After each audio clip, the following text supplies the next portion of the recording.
air es bikin gemuk. Alasannya si orang ini, katanya teman saya air es itu membuat lemak tidak larut sehingga numpul. Tak jawab. Karena air es itu kalau Anda masuk ke dalam lambung sudah dinetralkan. Kecuali Anda minum es batu, remuk telakmu tenggorokanmu. Cuman air es itu kalau terlalu banyak akan menyebabkan reaksi brain freeze. Nah gitu, terus dia tetap, enggak bang, kata teman saya minum air es tuh bikin gemuk. Soalnya teman saya yang minum air es gemuk. Oke, kalau gitu suruh aja temenmu yang genuk minum air panas biar besok lelah lemaknya. Jadi air es itu tidak menyebabkan gemuk sama sekali bang. Dari mana anggapan orang bahwa air es itu bikin gemuk? Karena itu lemak tidak luruh. Kok bisa logikanya? Karena mereka kebiasaan nyuci piring tuh bang. Kalau nyuci piring lemak numpul tuh di piring kan biasa luruhnya pakai air hangat. Jadi mereka berasumsi kalau lemak masuk ke dalam tubuh itu dilarutkan pakai lemon hangat. Kau pikir tubuh kita tuh piring dicuci pakai mama lemon? Kan tidak.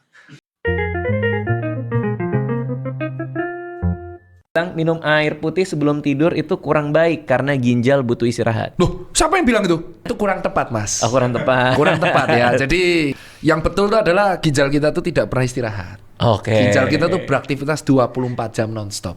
Oke. Tetapi saat tidur aktivitas ginjal cenderung berkurang. Minum air putih itu boleh tapi sedikit saja, seteguk saja agar untuk mencegah kita dehidrasi. Itu alasan kenapa setiap orang bangun tidur kita lemas. Terus kenapa lemas? Karena kita kehilangan cairan lewat nafas dan uap. Dipancing yang memperberat ya? kerja ginjal sebelum tidur itu adalah semua makanan dan minuman yang stimulan. Oke, which is apa? Kopi? Betul, kopi. Misalkan kita minum kopi sebelum tidur, bukan nggak tidurnya, tetapi karena kopi ada zat bernama kafein dan kafein itu diuretik, akhirnya kita baru mau mulai tidur kebelet pipis lagi, jadi nggak bisa deep sleep, Pak. Berarti mending dihindari? Ya, hindari minum kopi 2 jam atau 2 jam sebelum tidur. Jadi kalau kita tiduran, kita langsung beraktivitas, itu bisa blackout. Kenapa bapak-bapak kalau misalnya bangun tidur, sih gini, samping kasur pasti kok gini. Anak muda kan kayak bangun tidur, gitu. Bapak-bapak tuh kayak, gitu. Saya dari muda nggak langsung gitu. Oh, nggak? Sama juga. Oh, Jadi kenapa bapak-bapak seperti itu? Sebenarnya istilah orang awamnya kan mengumpulkan nyawa. Sebenarnya ketika kita tidur, kita kan tiduran itu ada yang namanya gravitasi ya bang. oke. Perubahan tekanan darah dikarenakan postur atau perubahan postur tubuh disebut atau hipo atau hipertensi ortostatik. Oke. Jadi kalau kita tiduran, kita langsung beraktivitas, itu bisa blackout. Karena kita dari tidur, pembuluh darah kita kan tiduran gini kan, gravitasi, terus kita langsung berdiri. Itu belum sampai ke otak, ya suplai ke otak tidak maksimal. Oke. Sehingga ketika bangun tidur memang betul, paling benar jangan langsung berdiri. Tiduran dulu, stretching, itu supaya stabil, baru berdiri, biar mencegah blackout. Membantah mecin bikin bodoh. Nah itu jelas Pak. Itu kayak kebelet buang air besar terus pegang batu.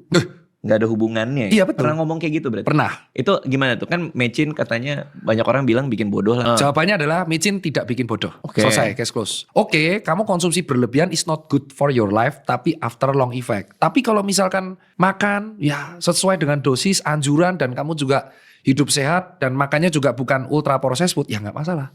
Gue tuh susah memvisualkan ya soal 2 gram apa segala macam. Katakanlah kalau gue sehari sekali makan bakso lah gitu. Itu harus seberapa banyak apa segala macam. Kita yang ngasih MSG-nya kan pedagangnya bang.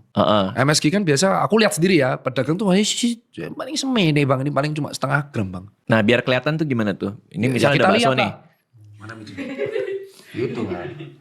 Dan bagiku, dan dari bagi penelitian yang lain, MSG itu masih dalam batas normal.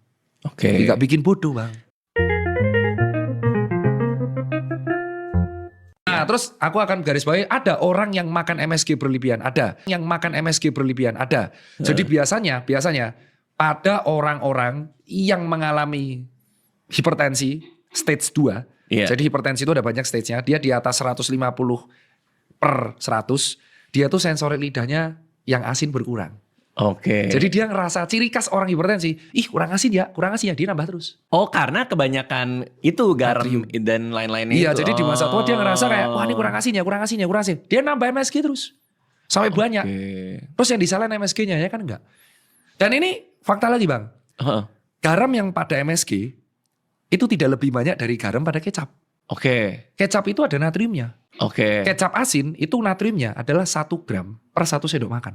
Karena dan batasnya 2 gram Iya. tadi kan Iya. katanya. Nah terus Pukul rata kecap manis itu 0,5 gram per 1 sendok makan. Ini fakta lagi Bang. Heeh. Garam yang pada MSG itu tidak lebih banyak dari garam pada kecap. Oke. Kecap itu ada natriumnya. Oke. Kecap asin itu natriumnya adalah 1 gram per 1 sendok makan. Dan batasnya 2 gram Iya. tadi kan Iya. katanya. Nah terus Pukul rata kecap tuh. manis itu 0,5 gram per 1 sendok makan. Oh, Tahu sate kambing? tahu. Nah kita makan sate kambing, orang ngeluhnya saya makan sate kambing Bang. Terus gulu leher saya kenceng. Heeh. Yang disalin sate kambing, oh tidak. Sate kambing itu mengandung protein tinggi, lebih tinggi daripada pada daging sapi.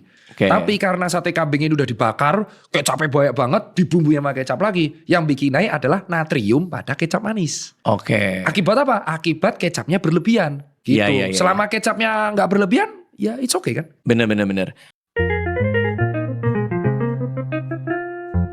Kemarin kan mau main padel nih. Terus istri bilang, pas main padel jangan ngambil bola. Hah? Dia bilang gitu. Hati-hati kalau ngambil bola. Karena banyak Oh. orang meninggal pas ngambil bola. Aku pernah edukasi bahwa olahraga apapun yang berkompetisi ada lawannya, itu akan berisiko karena dia high intensity. Oke. Nah, sebenarnya resiko kematian satu olahraga itu terjadi di olahraga apapun. Oke. Nggak hanya padel, tenis pun iya, bola pun iya. Dikarenakan tubuhnya tuh nggak siap. Terus dikasih olahraga sport yang memang dia high intensity. Padel tuh high intensity loh Bang. Apalagi kalau ambisius ya. Karena kan gerakannya dia tidak statis, nggak kayak lari. Lari itu statis. Angkat beban juga statis. Jadi naik, turun, rest, naik lagi. Nah padel itu kadang lari, kadang berhenti. Sama kayak tenis. Nah itu justru akan berisiko bagi orang yang kardiovaskular atau jantungnya nggak fit, itu bisa kena serangan jantung. Berarti bukan karena ngambil bolanya kan? Bukan, Oh. karena basic fitness levelnya nggak bagus sehingga sistem kardiovaskularnya atau sistem peredaran darahnya not good, dan itu sangat bahaya banget kalau dipaksain. Orang bilang lebih ringan main padel, makanya padel cocok buat orang tua. Ternyata nggak juga ya? No, enggak. Semua olahraga tuh ringan asal nggak ambisius. Karena dia sangat kompetitif dan nyari 1 poin itu susah. Itu yang membuat area heart rate-nya dia zona 3, zona 4, zona 1 lagi, zona 3, zona 4. Nah gitu. Lihat sejarahnya, apakah dia rutin lari, rutin angkat beban, gaya hidupnya gimana. Kalau ternyata dia kompetitif tapi historinya not good, wah guling. Bang. Ya karena dia kompetitif, maka dia bisa maksain diri kan? Betul, guling nanti yang ada. Tapi memang kuakui ada beberapa olahraga yang basicnya tuh sangat berat. Tenis tuh terutama berat. Berarti dibanding padel, tenis lebih... Enggak, dua-duanya akan susah kalau misalkan kompetitif. Oke. Kalau misalkan kalian newcomer ya jangan terlalu ambisius di olahraga apapun. Catur aja bisa jadi susah Bang kalau pakai emosi Bang. Iya bener sih. Tinju jadinya itu Bang. Kan ada kan catur gabung tinju? Chess boxing? Ya ada Bang. Ada kan? Ada Itu sih. seru banget loh. Kita tuh bukan nggak butuh garam, kita tuh butuh garam. Jantung tuh butuh natrium. Nah kalau kita nggak ngasih natrium, hiponatremi. Karena ada dokter kesehatan juga yang buka catering kan waktu itu. Terus gue nanya ke dia gitu. Dok menunya apa? Dikasih lagi menunya. Terus gue nanya ini ada gula atau garamnya nggak? Terus dia bilang lah nggak apa-apa ada gula ada garam selama nggak ya memang ngelewatin betul. ini gitu. Oh dalam konsep berpikir gue kayak semuanya harus nggak ada. Justru kan malah jadi nggak sedap gitu. Ya karena sebenarnya tuh tubuh kita tuh udah punya mekanisme untuk mengolah itu semua. Konsumsinya berapa? Batas hariannya 30 mg per kilogram berat badan. Kalau saya konsumsi itu dalam batas gimana? It's okay, nggak Iya. apa-apa. Iya. Gula Make gimana? sense. 50 gram. Kalau konsumsi di atas itu dalam waktu lama gimana? Diabetes mellitus. Tapi di bawah itu nggak apa-apa. Nggak apa-apa, it's okay gitu. Oke. Kalau saya olahraga, lari terus, saya butuh gula di atas normal. Oh betul, karena butuh energi. It's okay. Berarti nggak apa-apa ya bisa olahraga minum minuman manis ya? Iya, karena dia memang Balikin. kekurangan sekali, betul sekali. Cangkem bambu. Is it the bad breath comes from wrongfully brushing the teeth as well? Come from 3 parts. One part from the surface of the teeth. Surface the of the second teeth. part from the inner teeth. Inner space. teeth. Oke, inner teeth. The space. Yang celah-celah ini ya. Space between two tooth. Third part, it comes from your tongue. Oh, cok, gue plot twist sih. Your Betang. tongue. Yeah. So you have brush the Yeah. tongue as well. Yeah. Yeah. You can brush your tongue. Are you your using this tongue. brush? Yeah. Okay. How about the paste as well? Should we put the paste and brush the tongue? You can brush it very gently. Gently. Yeah. It can help to remove the odor. Oh. Yeah. What if I amplas? Amplas itu. Jangan nanti And you can jengkel sama bapakku, rebel kan. Aku nganggap bapakku itu adalah orang yang paling diktator lah. Jadi bapakku itu dia sibuk bekerja, ternyata dia sibuk bekerja buat nabung supaya aku sekarang bisa stable. Jadi aku termasuk privilege. Jadi Yeah. aku bisa sekolah, nggak khawatir cari rumah. Nah, tapi gapku sama bapakku jadi jauh. Jadi aku jarang cerita. Akhirnya itu yang kuubah. Pendidikannya tetap sama, tetapi aku Oke. membiasain aku sama anakku tuh selalu makan di meja makan kalau di rumah. Lagi main-main, tapi pas di meja makan nggak boleh ada yang bawa HP dan semua harus ngobrol di situ.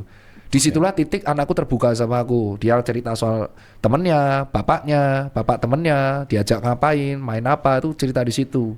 Dari kelas dia TK 0 besar, dia tak ajak ke kantor, ke tokoku Susencare untuk tahu aku cari uangnya gimana. Dia tahu bahwa ketika aku di Jakarta, karena dia di Jogja anakku, dia tahu aku cari uang untuk buat mereka. Jadi mereka nggak sia-siain itu. Umur 16 tuh aku jengkel sama bapakku, rebel kan. Aku nganggap